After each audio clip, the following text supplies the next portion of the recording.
बसंत गुरु जी का प्रणाम। आपके जीवन में बड़ी पीड़ा है, बहुत पीड़ा है। लानतें भरी जीवन है, नरक से भरा जीवन है। आपका हर किसी से मेंबर से टंटा है, झगड़ा है। मैं तो ये भी देखता हूँ, एक कई माँ ऐसी होती है, पत्नियाँ ऐसी होती हैं कि किसी से बनता ही नहीं उस घर में। बच्चे भी ना खुश, पति भी ना खुश, ससुर भी ना खुश, सास भी ना खुश, पिता भी, माने हर कोई ना खुश। ऐसे कई लड़के होते हैं जिनका किसी से बनता नहीं है, खुद से जिनका जीवन में नहीं बनता, अपने आप से जिनका जीवन में नहीं बनता, वो किसी दूसरे से भला क्या बनेगा। तो उनके जीवन में क्या हो जाता है, पीड़ाएँ पेन इतना हो जाता है कि उनको लगता है ये जीवन बेकार है, वो बेकार है। वो तो ईश्वर को भी गाली देते रहता है कि इसने मुझे जन्म दे दिया, ऐसा मुझको घर में जन्म दे दिया, बेकार के घर में जन्म दे दिया, फालतू लोगों के घर में जन्म दे दिया, ये माता पिता मेरे एक बेकार हैं, ऐसे हैं वैसे हैं। वो सास ससुर, माता पिता, भाई बहन, समाज, देश, सबको गाली देते रहते हैं। क्यों भैया? एक तुम ही ऐसे हो जो पूरे संसार को जजमेंट करते रहते हो। ये वही लोग हैं जो नकारात्मक जीवन जीते रहते हैं। ये वही लोग हैं जिनकी दृष्टिकोण हमेशा नेगेटिव होता है। ये किसी में अच्छाई देख ही नहीं सकता। फूल भी देखेंगे तो फूल की 10 बुराई बताएंगे, किसी फूल की सुगंध को भी सूंघेंगे तो उसमें से 15 बुराई निकाल देंगे। यानी एक ऐसे लोग होते हैं जो जिंदगी में वो सिर्फ नकारात्मकता के अलावा और कुछ उनको दिखाई ही नहीं देता। तो उनके जीवन में प्रेम कैसे होगा, उनके जीवन में सच्चाई की खुशबू कैसे होगा, उनके जीवन में सहकार कैसे होगा। वो कंट्रोल करना चाहते हैं, हर चीज़ को अपने अनुसार कंट्रोल। मेरे हिसाब से मेरे माता पिता सोचे, मेरे हिसाब से मेरा भाई बहन सोचे, मेरे हिसाब से मेरा दोस्त सोचे, मेरा हिसाब से मेरा पत्नी सोचे, मेरे हिसाब से मेरा पति सोचे, मेरे हिसाब से मेरा बच्चे सोचे, मेरे हिसाब से मेरे लोग सोचे, मेरे हिसाब से समाज सोचे, मेरे हिसाब से देश दुनिया सोचे। यानी पूरा का पूरा उनका दृष्टिकोण उनके हिसाब से। और उनसे ज़रा पूछो आपका हिसाब क्या है, उसका आपका फार्मूला क्या है, आपका अनुशासन क्या है, आपका नियम क्या है, तो ठेंगे से कुछ नहीं रहता। जीरो बटे सन्नाटा, भीतर में कुछ है नहीं, बस वो कहते रहेंगे, हर बात में नुक्ताचीनी करते रहेंगे। तो ऐसे लोग ही उदासी, डिप्रेशन के शिकार हो जाते हैं। दूसरे प्रकार के एक और लोग उदासी और पीड़ा से भर जाते हैं, जो बाहर से विरोध नहीं कर सकता पर अंदर से हर चीज में उसका विरोध दिखता है और वह घुटने लगता है, वह अभिव्यक्त नहीं कर सकता। एक बड़बोला होता है, मुंह से वचाल हो जाता है, वो बोलते रहता है, झगड़ते रहता है, तो उसका सारा अवगुण संसार को दिखाई देता है और वे डिप्रेशन में कम जाते हैं, लेकिन उनके जीवन में पीड़ा उदासित रहता है। और दूसरे किस्म के जो लोग होते हैं, जो इस संसार में जो भी घटनाक्रम होता है, चाहे घर में, परिवार में, अपने के लोगों के बीच, अपने परिवार के बीच, उनको स्वीकार नहीं सकते, मन ही मन, अंदर ही अंदर सोचते रहते हैं और वो उनका भी दृष्टिकोण नकारात्मक ही होता है और उसको दबाते रहता है। दबाने के कारण वो डिप्रेशन में चला जाता है और डिप्रेशन में जाने के कारण कुछ का कुछ सोचते हैं, आप कुछ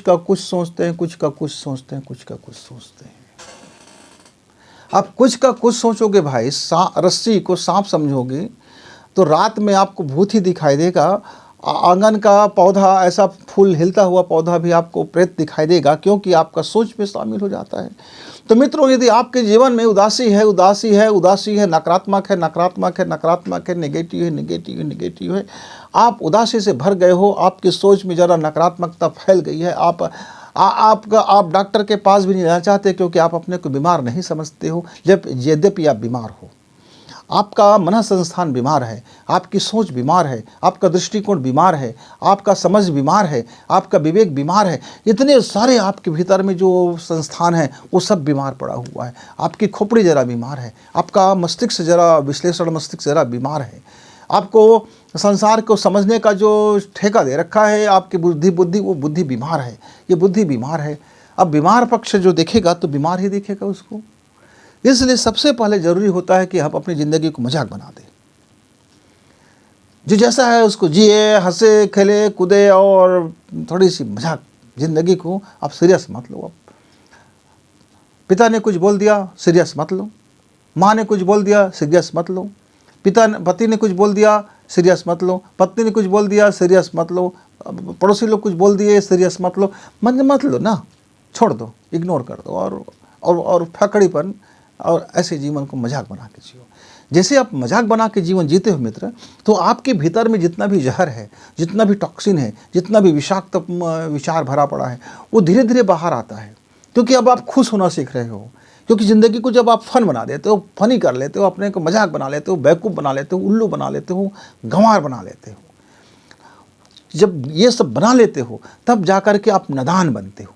जैसे ही आप नादान बनते हो तो आपका भीतर जितने भी जहर भरा हुआ है वो सब बाहर आता है। और इसके बाहर आने के ही इंतज़ार में था आपकी ज़िंदगी कि कब यह आपके अंदर की नादानियाँ बाहर आए, उसके साथ में विषाक्त विचार बाहर आए। आपका जीवन जब मजाक बने और मजाक आप बना दो अपने जीवन को, तो फिर भीतर से आपको नींद आएगा, रिलैक्स होगा और आपका मस्तिष्क तरोताज़ा होगा। मित्रों, हम जब दवा लेते हैं, मनोवैज्ञानिक लोग जब आपको दवा देता है तो इस स्मृति को वह लोप करता है, मतलब वो पुराने ऐसी चीज़ों को याददाश्त से बाहर करने की कोशिश करते हैं। यद्यपि इलाज होता नहीं है, क्योंकि ये तो विद्युत तरंगे हैं ना, ये कभी मिटता नहीं है, ये समय पा करके फिर आपके लाइफ में ये घाल मटोल कर देता है। तो सबसे बेहतरीन चीज़ तो यही है कि पहले हम जब कोई समझ ना आए तो ज़रूर हम अपने मनोचिकित्सक के पास जाएं। क्योंकि मनोचिकित्सक के पास आप जब बैठते हैं, कोई साइकोलॉजिकल के पास बैठते हैं, जब कोई काउंसलर के पास बैठते हैं, तो सबसे बड़ी बात ये होता है कि आप अपना अंदर का सारा भड़ास निकाल देते हो। मन में भरा हुआ सारा विषाक्त चीज़ निकाल देते हो। जितना अनपचन हो गया था, विचार का अनपचन, खाना तो खाते हो, जब खाना का अनपच होता है तो आपका पेट में दुख होता है, गैस बढ़ जाता है। तो आपने देखा होगा, एक मामूली भोजन जब गैस बना लेता है तो पीठ में, सिर में, हाथ में, पैर में इतना दर्द होता है कि हम डॉक्टर के पास जाना जरूरी समझते हैं। और पेट में खाना सड़ जाए तो इतनी पेट में दर्द होता है कि आप बगैर डॉक्टर के पास जाए नहीं रह सकते हो।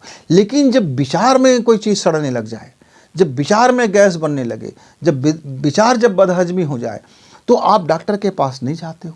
जो ज़्यादा घातक है, जो ज़्यादा पॉइजनस है, जो ज़्यादा जहरीला है, वो आपके दिलो दिमाग को, आपके जीवन को पूरी तरह से दर्द से भर रहा है। तब आप 1000 बार सोचते हो, क्यों भाई मैं पागल नहीं हूँ यार, मैं पागल डॉक्टर के पास कैसे जाऊँ। यद्यपि मित्र, वो डॉक्टर पागल नहीं होता ना, पागलों का डॉक्टर होता है। वो आपके मन की गतिविधियों को, आपके क्रियाकलाप को, आपके रिपीटिशन को, आपके अंदर में बैठे हुए विषाक्त चीज़ को वह सुनेगा, समझेगा, और विचार को सुनने के बाद ही समझ में आता है कि कहाँ बदहजमी है, कहाँ विषाक्तता है, कहाँ नेगेटिव है, कहाँ नकारात्मक है, कहाँ इसकी कौन सी बात गहरी बैठ गई है जो बार बार टिक टिक टिक करके वहीं अटका हुआ है इसकी लाइफ में। तो जब तक कि हम काउंसलर के पास नहीं जाएंगे तब तक वो अब बात का बात बाहर आता नहीं है। फिर आप डरते हो, समाज क्या कहेगा, समाज क्या कहेगा, समाज कहेंगे भैया ये पागल आदमी है, पागल डॉक्टर के पास जाता है, भैया ये पागल खाने गया था, ये मनोचिकित्सक के पास गया था। तो मित्रों, इस गलतफहमी से बाहर आइए कि व्यक्ति यदि मनोचिकित्सक के पास चला गया तो व्यक्ति पागल नहीं होता, अपने आप को पागल होने से बचाने के लिए जाता है। आपका पेट में दर्द है तो ऐसा नहीं है कि आपका पेट में कैंसर है, अल्सर है या टीबी है, आप पहले से मान लोगे तभी आप डॉक्टर के पास जाओगे। पेट में दर्द है तो आप डॉक्टर के पास चले जाते हो, बेधड़क जाते हो। फीवर है तो डॉक्टर के पास जाते हो, बेधड़क जाते हो। तो मन के अंदर में यदि कोई अल्सर बन गया, मन के अंदर में कोई गांठ रह गई, मन के अंदर में कोई फीवर आ गया, मन के अंदर में कोई खलबली आ गई, मन के अंदर में कोई गंदगी जम गया, मन के अंदर में कोई आग लग गई, मन के अंदर में कोई पीड़ाएं बढ़ रही है, तो क्यों नहीं डॉक्टर के पास जाते हैं भाई। वह भी तो एक तरह की हमारी बीमारी है, वो एक तरह की पीड़ाएं हैं जो बहुत ज़्यादा घातक है। ये जो शरीर का जो पीड़ा तो कम है, पर मन की पीड़ा इससे कई गुना ज़्यादा हो जाए तो जीवन को तबाह कर देता है। तो मित्रों, यदि आपका जीवन डिप्रेशन में है, आप दर्द से भरे हुए हैं, आपकी सोच भी आरंभरता है, आपका सोच आपकी कंट्रोल में नहीं रहता, आपके विचार आपके कंट्रोल में नहीं रहता, आपका सोच विचार और दिलो धड़कन और मस्तिष्क सब गड़मड़ लगता है, आपको लगता है कहीं न कहीं कुछ लोचा है, तो आप समझ जाइए कि आपको जाना चाहिए, काउंसलर के पास जाना चाहिए और ज़िंदगी को एक मजाक बना के जियो। ऐसे समय में यदि आप ज़िंदगी ज़िंदगी को सीरियस छोड़ दें, हम ज़िंदगी को थोड़ा मजाक बना दें, थोड़ा खुल के हंसें, थोड़ा खुल के रोएं, थोड़ा खुल के गाली बकें, थोड़ा खुल के अपने ज़िंदगी को बाहर प्रकट होने दें, मन की सारी भड़ास को थोड़ा खोल दें तो थोड़ा मजाक तो बनेगा मेरा, खूब मजाक बनेगा, लोग हंसेंगे भी, घर के लोग भी कहेंगे क्या हो गया है। लेकिन आप देखना इस मजाक का, इस पागलपन का, इस थोड़ा सा आपका दिल लगी का, थोड़ा सा आप हंसोड़ हो जाइए, थोड़ा सा दिल फेंक हो जाइए, थोड़ा सा मन फेंक हो जाइए, थोड़ा सा आप अपने जीवन को बांधो मत, खोल दो, खोल दो, खोल दो, खोल दो, आपके अंदर की सच्चाइयाँ बाहर आने दो। आप देखेंगे जब आपका ये मजाक बनेगा तो एक जादू होगा, आपके भीतर हल्का हो जाएगा, आप बिल्कुल, आपको जो नींद आएगा आपके मन संस्थान, आपकी मस्तिष्क फिर धीरे धीरे रिलैक्स होता जाएगा और आप देखेंगे आपकी ज़िंदगी में एक जादू की तरह आपका परेशानियाँ लोग समझ रहे हैं, अब आपकी मदद भी करने लगे हैं। थोड़ी देर के लिए लोग हंसेंगे, थोड़ी देर के लोग तालियां बजाएंगे, थोड़ी देर के लोग मजाक बनाएंगे, लेकिन आपका जीवन अब अंततः बहुत अच्छा होने वाला है मित्र। आपका ख़राब ज़िंदगी अब बेहतर होने वाला है, आपका पेन भरी ज़िंदगी अब खुशनुमा होने वाला है, अब आपको उदासी भरी ज़िंदगी में अब खुशी आने वाला है।